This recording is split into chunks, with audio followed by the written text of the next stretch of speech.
والسلام على من لا نبي بعد أما بعد فقد قال الله تعالى في القرآن المجيد فإن خفتم ألا يقيم حدود الله فلا جناح عليهما فيما افتدت به صدق الله العظيم সমস্ত প্রশংসা জ্ঞাপন করি সেই মহান রব্বুল আলামিনের জন্য যিনি আজ আমাদেরকে এমন মুকদ্দাস মাহফিলে বসার তৌফিক দান করেছেন তাই সবাই বলি আলহামদুলিল্লাহ।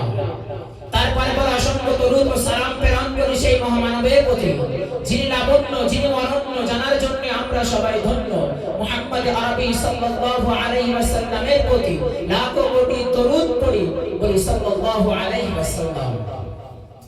তারপরে বলে জানাই মঞ্চে উপবিষ্ট সদস্য সম্মানীয় আসাতিজা ইকরাম ও বিচক্ষণ বিচারক মণ্ডলী সকলকে জানাই আমি আমার অন্তরস্থল থেকে শ্রেণীগতভাবে স্তর অনুযায়ী আন্তরিক শুভেচ্ছা প্রেম প্রীতি ভালোবাসা অভিনন্দন আদুবাদ সাধুবাদ ধন্যবাদ একগুচ্ছ হৃদয় অনুরাগ আসসালামু আলাইকুম ওয়া রাহমাতুল্লাহ। আজকের আমার বক্তৃতার মূল বিষয় হলো ইসলামে নারীর স্বাধীনতা ও অধিকার। আমি আমার বক্তৃতাকে দুভাগে বিভক্ত করেছি। এক, ইসলাম নারীকে স্বাধীনতা দিয়েছে আর ইসলাম ছাড়া বাকি ধর্ম নারীকে স্বাধীনতা অধিকার দিয়েছে। চলে আসুন আমরা শুরু করি যে ইসলাম নারীকে স্বাধীনতা দিয়েছে। নারী শব্দটি একটি ছোট শব্দ হলেও তার মধ্যে লুকিয়ে আছে প্রেম প্রীতি ভালোবাসা মায়া মহব্বত।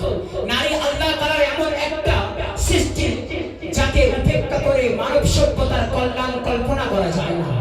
কিন্তু বড় আফসোস আজ যারা 8 মার্চ বিশ্ব নারী দিবস উদযাপন করে থাকে ওই পশ্চিমা দেশগুলোর মতো যুক্তরাষ্ট্র দেশগুলোর মতো যারা বলে ইসলাম নারীর কোনো স্বাধীনতা দেয়নি, তো সর্বপ্রথম আমরা জেনে নেব তারা নারীর কি স্বাধীনতা দিয়েছে।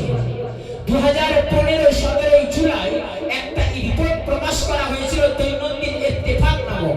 সেখানে লেখা হয়েছে যুক্তরাষ্ট্রের মতো দেশগুলোর নারীর কি পরিস্থিতি করেছে।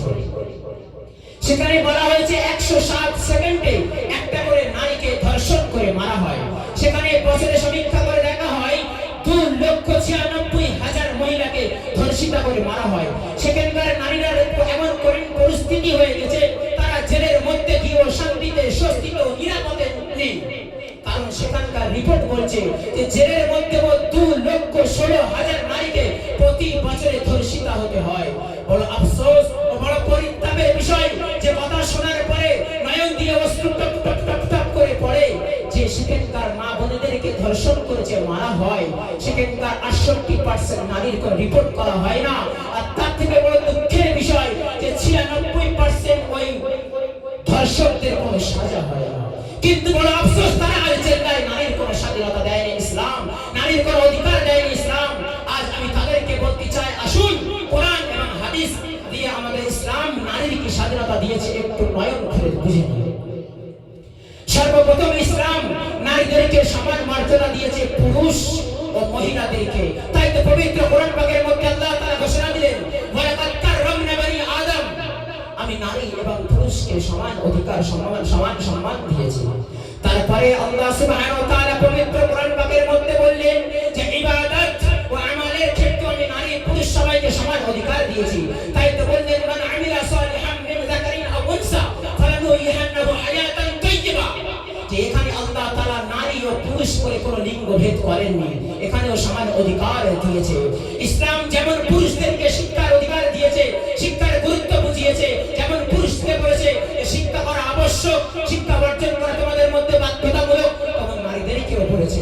তাই পবিত্র হাদিস পাকের মধ্যে আল্লাহ রাসূল সাল্লাল্লাহু আলাইহি ওয়াসাল্লাম দীর্ঘকণ্ঠে ঘোষণা করলেন তালাবুল ইলমি ফারিজাতুন আলা কুল্লি মুসলিম, অর্থাৎ নারী পুরুষ উভয়ের জন্য শিক্ষা অর্জন করা আবশ্যক। ধন দৌলত ক্ষেত্রে ইসলাম নারী ও পুরুষের সমান অধিকার দিয়েছে। তাই পবিত্র কোরআন পাকের মধ্যে সূরা নিসার মধ্যে আল্লাহ তাআলা ঘোষণা দিলেন লিরিজালি নাসিবুম মিম্মা ইকতাসাবু ওয়া লিন-নিসাই নাসিব, অর্থাৎ পুরুষের উপার্জন পুরুষের জন্য আর নারীর উপার্জন নারীর জন্য। তারপরের আয়াতে আল্লাহ সুবহানাহু ওয়া তাআলা ঘোষণা দিলেন লিন-নিসাই নাসিবুম মিম্মা তারাকাল ওয়ালিদানি ওয়াল আকরাবুন, অর্থাৎ যদি বাপ মা মারা যাবার পরে যে ধন সম্পদ ছেড়ে যায় তার মধ্যেও নারীদেরকে সমান অধিকার দিয়েছে। বিবাহ বন্ধন ক্ষেত্রে নারীর সমান অধিকার দিয়েছে। তাই পবিত্র কোরআন পাকের মধ্যে আল্লাহ তাআলা ঘোষণা দিলেন, ফালা তা'দুহুন্না আন ইয়ানকিহনা আজওয়াজাহুন্না, অর্থাৎ নারীদেরকে তোমরা তাদের পছন্দ পাত্রের সাথে বিবাহ বন্ধনে আবদ্ধ হতে বাধা দিও না। ইসলাম কতদূর পর্যন্ত নজর রেখেছে, যে ধর্ম যারা বিধবা, যারা তালাক প্রাপ্ত, তাদের দিকে চোখ তুলে তাকায় না। হিন্দু ধর্মে এমনও ছিল যে যদি কোনো নারীর স্বামী মারা যায় তাকে তার সাথে দাফন করে দেওয়া হতো, তার সাথে পুড়িয়ে মারা হতো। কিন্তু ইসলাম কত সূক্ষ্মভাবে তাদেরকে খেয়াল রেখেছে। তাই পবিত্র হাদিস পাকের মধ্যে রাসূল সাল্লাল্লাহু আলাইহি ওয়াসাল্লাম বললেন, আস-সাইয়্যিবু আহাক্কু বিনাফসিহা, অর্থাৎ তালাক ও বিবাহপ্রাপ্ত নারী তাদের নিজের ব্যাপারে সবথেকে বেশি অধিকার রাখে তারা। এবং পুরুষদেরকে সতর্ক করে পবিত্র কোরআন পাকের মধ্যে আল্লাহ তাআলা ঘোষণা করলেন, ওয়াশিরুহুন্না বিল মা'রুফ, অর্থাৎ তোমরা তোমাদের নারীদের সাথে সদাচার ব্যবহার করো। এবং হাদিস পাকের মধ্যে রাসূল সাল্লাল্লাহু আলাইহি ওয়াসাল্লাম বললেন, খায়রুকুম লিআহলিহি, ওই ব্যক্তি সবথেকে উত্তম যে তার পরিবার, পরিজন, স্ত্রী, সন্তানের কাছে উত্তম। ব্যবসা বাণিজ্যের ক্ষেত্রে নারীদেরকে সমান অধিকার দিয়েছে। তাই পবিত্র কোরআন পাকের মধ্যে আল্লাহ তাআলা ঘোষণা করলেন, ব্যবসা বাণিজ্য সমান অধিকার দিয়েছে। মা খাদিজা রাদিয়াল্লাহু তাআলা আনহা তার সবথেকে বড় প্রমাণ। কিন্তু বড় আফসোস, আজ তারাই চিল্লে বলছে ইসলাম নারীদেরকে স্বাধীনতা দেয়নি। সবথেকে বড় তাদের যে মাকসাদ, তাদের যে উদ্দেশ্য, যে নারীদেরকে রাস্তার খোরাক বানানো, তাদের মনোরঞ্জনের পাত্র বানানো, তাদেরকে বকালে ছেলেদের সামনে লুটিয়ে দেওয়া তাদের মাকসাদ। আমার বড় আফসোস, আজ যারা আমাদের ঘরের মা বোনেরা চিল্লে বলে যে নারীদেরকে ইসলাম পর্দার মধ্যে রেখে তাদেরকে স্বাধীনতা হরণ করেছে, ইসলাম তাদেরকে স্বাধীনতা হরণ করেনি, এবং ইসলাম তাদেরকে গিফট দিয়েছে। মিসাল স্বরূপ, এই রাস্তার ধারে পাশে যে সমস্ত গাছ হয়, আকসার সেই সমস্ত গাছ কাটা পড়ে। কিন্তু বাড়ির মধ্যে যে সমস্ত গাছ রাখা হয়, জুঁই ফুল, বেল ফুল, গোলাপ ফুল, রজনীগন্ধা, এগুলোকে কেউ কাটে না, টপের মধ্যে তুলে রেখে দেয়। আমাদের ঘরের মা বোনেদেরকে ইসলাম জুঁই ফুল, গোলাপ ফুল, বেল ফুল, রজনীগন্ধার মতন মনে করে, তাই ঘরের মধ্যে রাখে, বাইরে দাগ রাখে, বাইরে দাগ বার হতে দেয় না। তো আমার ঘরের মা বোনেদেরকে বলবো, আপনারা সোশ্যাল মিডিয়া, ইউটিউব, ফেসবুকে না স্বাধীনতা খুঁজুন।